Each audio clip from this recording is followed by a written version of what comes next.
We went looking for legends. Black Star Canyon sent us home with proof we couldn't show. First time posting here, and I swear I'm not dramatizing this for clout. Remember, I'm the girl who got shoved.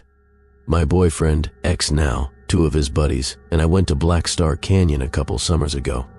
If you know the area, you know the fork. One lane becomes 2 skinny choices under oaks that look like they're leaning in to listen.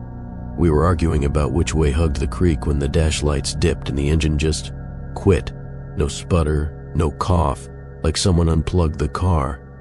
We're in a beat-up Civic, phone's on low battery, sun rolling down behind the ridge, and the only truly bright thing is the check engine light that hadn't been on 10 seconds before. The boys did that guy thing where they all open the hood and stare at the same belt. I stayed in the passenger seat and watched dust drift across our headlights like snow, even though the air was dead still. The car started again on the 3rd try with this weird high whine I've never heard it make. We laughed because that's what you do when something feels off, you laugh at it. We took the left at the fork parked by the gate and walked toward the trailhead with the last of the heat lifting off the dirt. We didn't go far, half a mile maybe, and it was full dark before we admitted it out loud. The canyon does this thing with sound. You hear a motorcycle on Santiago, and you can't tell if it's right behind you or 3 miles away. At first I figured that's what we were hearing, a group ahead or behind us, voices bouncing around. But the words didn't travel, they landed. Soft, right next to my left ear. "Wait up," a guy said, except it was my boyfriend's voice, same cadence, the exact words he'd said 10 minutes earlier when I tied my shoe. We stopped. The boys turned, headlamp beams chopping the brush, nothing there. Windless night, dry leaves, crickets ticking like a broken sprinkler. Then, closer, right shoulder. No, seriously, wait. In my voice. I know how I sound when I'm trying not to be annoying. It was me. One of the guys, E, said, "It's just the canyon," and kept walking faster. That was when the voices stopped pretending to be ahead or behind. They flanked us. A man murmuring on the hill to our right, too low to make out, but you could feel the consonants. A woman answering on our left, short and breathy, like she'd been jogging. They weren't trying to be spooky, it was worse than that. They were mid-conversation we couldn't quite catch, and somehow they knew us. My boyfriend called, "Hello? Like that ever works and 3 things happened at once?" The crickets cut out. Something heavy moved in the brush just off the trail, and the woman's voice, my voice, said, "Don't push me," real small, pissed off. Like a private couple fight. I didn't plan to run. My body did. All 4 of us spun and bolted the way we came, headlamps flicking on scrub and rock. You know how people say, "I don't even remember my feet"? That. The trail narrowed by the creek, and the boys funneled through first. I felt a palm smack flat into my shoulder blade, and I pitched off the tread into the ditch. I scraped my knee, swallowed dirt, and saw my boyfriend's back already past me, elbows pumping. He didn't even look. Something paced us on the slope above. Footfalls that didn't match ours. Not an animal crashing, not a cougar glide. This was like a 5th runner who never needed to breathe. We exploded out to the gate, and the road looked wrong, like the fork had shifted angles while we were gone. I could still taste iron and dust. The Civic's dome light flicked on when I yanked the door, and then sputtered, dim, bright dim, like a heartbeat.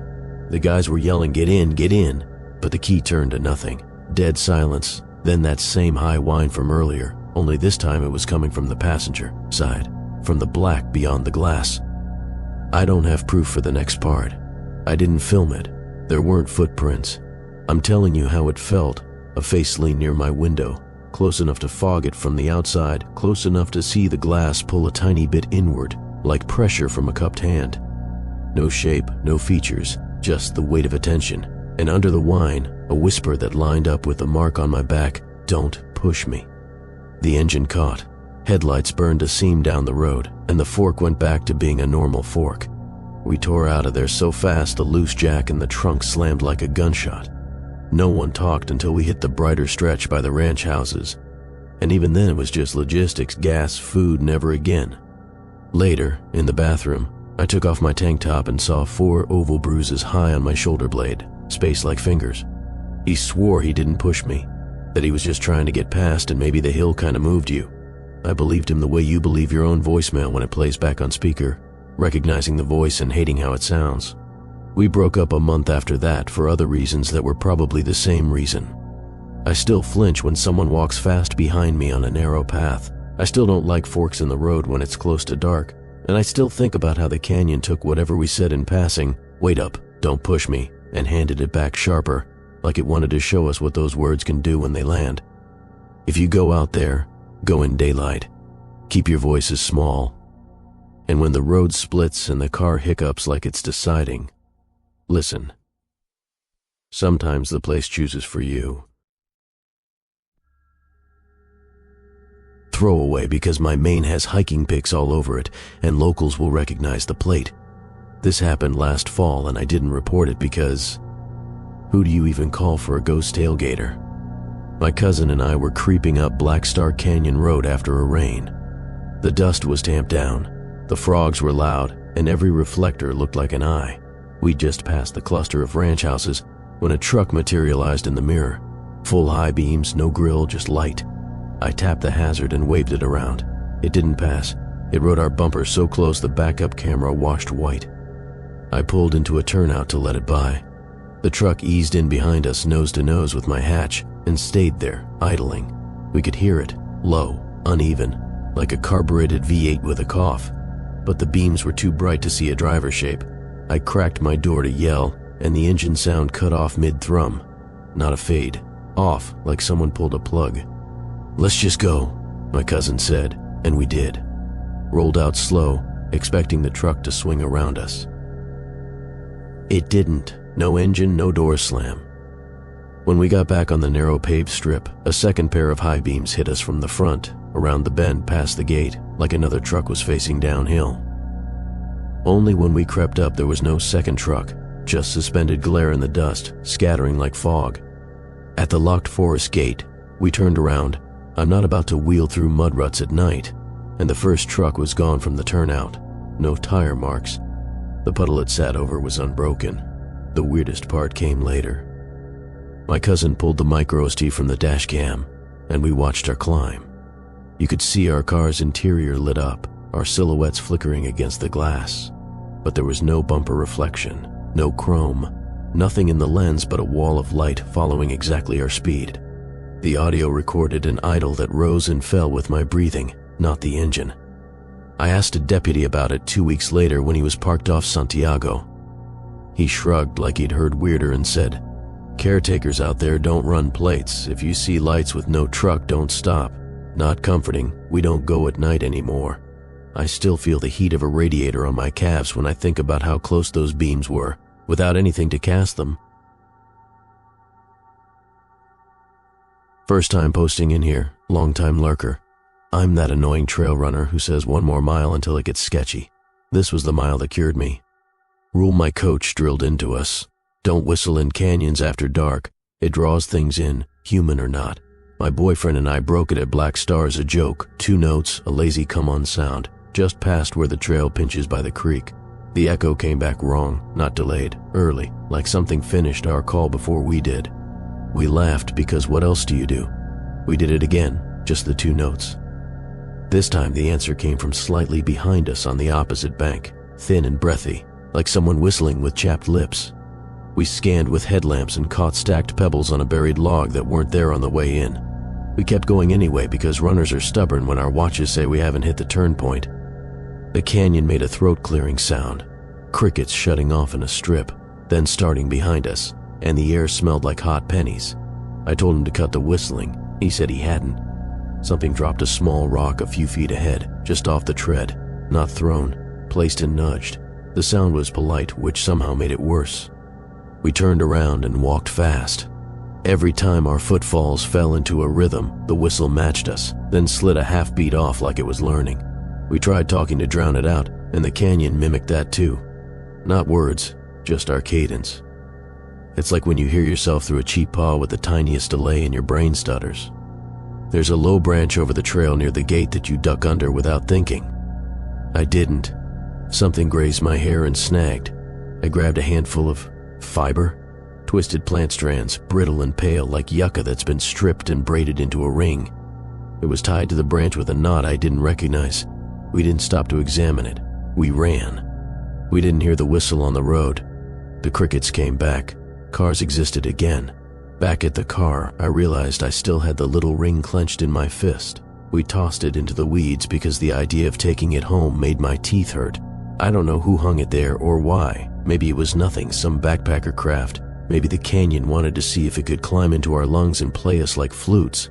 We stopped running at night. I stopped whistling entirely.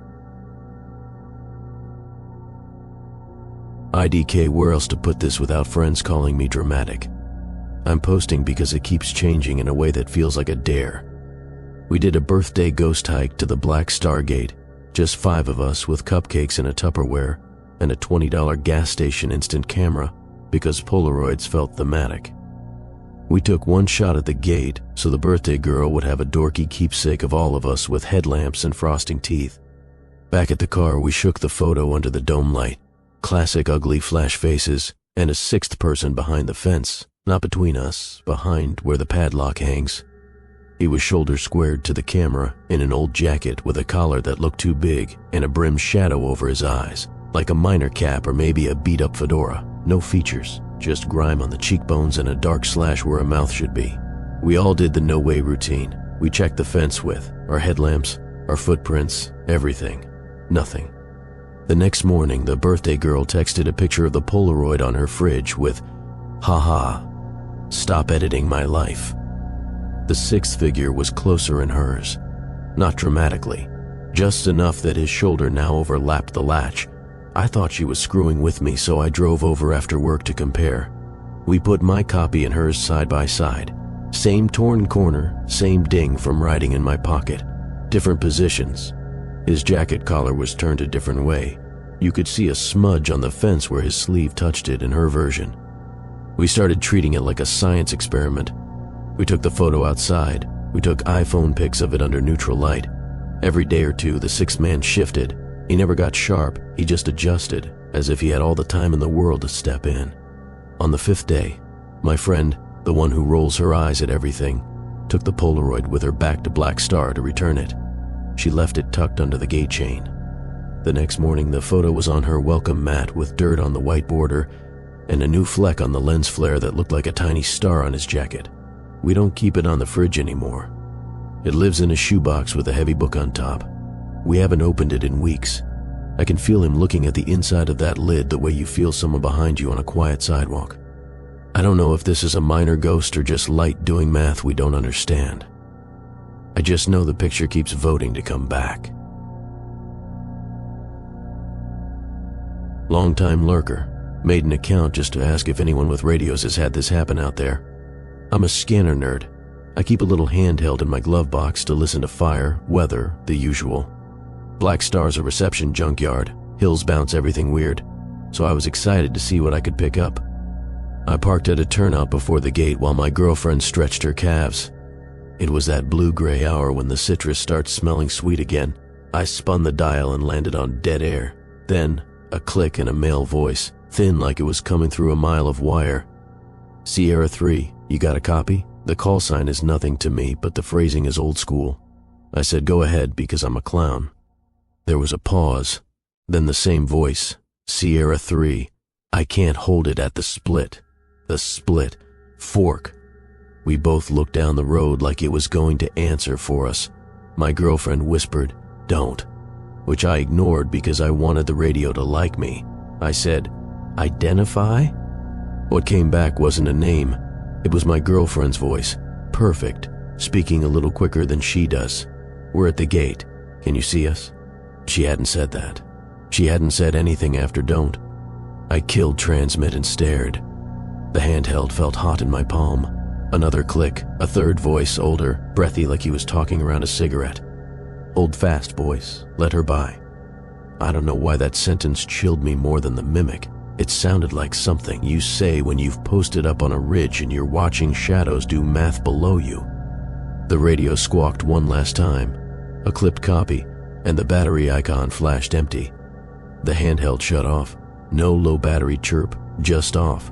We got out of there. In the brighter stretch by Santiago, The radio came back to life on its own with the volume knob still turned to 0. The screen time stamped itself to 0 and stayed like that while it scanned. We pulled the battery to make it stop. I tried to look up Sierra 3 later. FCC databases, old fire frequencies, volunteer call logs, and got a whole lot of nothing. Could be I'm bad at searching. Could be I picked up some ham operator messing around. But here's the kicker. When we parked at home and put the battery back, the handheld powered up on FM instead of scan and started broadcasting. Us breathing in the car for about 3 seconds before it cut to static.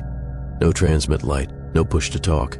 Just our breath, like the canyon had catched us and pushed it back to see if we'd recognize the sound. We hike in daylight now. The radio stays off near the split. If something needs to talk, it can use its own mouth.